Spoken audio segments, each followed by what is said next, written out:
Pengumuman penutupan tempat usaha hiburan malam ini terpasang di pintu masuk usaha bar dan klub di Jalan Metro Tanjung Bunga, Makassar. Sebelum ditutup, Kepala Dinas Penanaman Modal dan PTSP Kota Makassar, Andi Bukti Jufri, menyatakan penutupan berdasarkan edaran Wali Kota Makassar tentang perpanjangan pembatasan kegiatan masyarakat di masa COVID-19.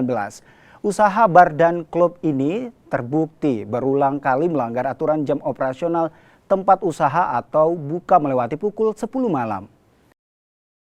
Jadi di Holy Wings itu yang di sana ada dua, satu resto, satu bar atau klub, ya.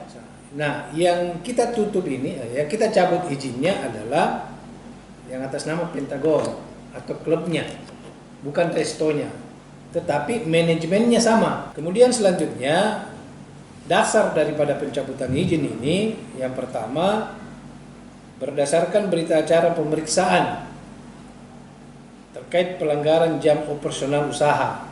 Jadi padahal saya sudah telepon bahwa lebih taat saya dulu. Insya Allah kita ini orang yang selalu tidak mau mematikan bisnis, tetapi harus tetap dalam protokol yang telah ditentukan. Pencabutan mulai kapan sampai kapan, Pak? Komitmen dari menunggu komitmen. Nah, tentunya saya berkoordinasi dengan TNI Polri tentang keyakinan kita bahwa itu sudah bisa dilaksanakan. Misalnya mereka menerima tamu itu mulai jam 10.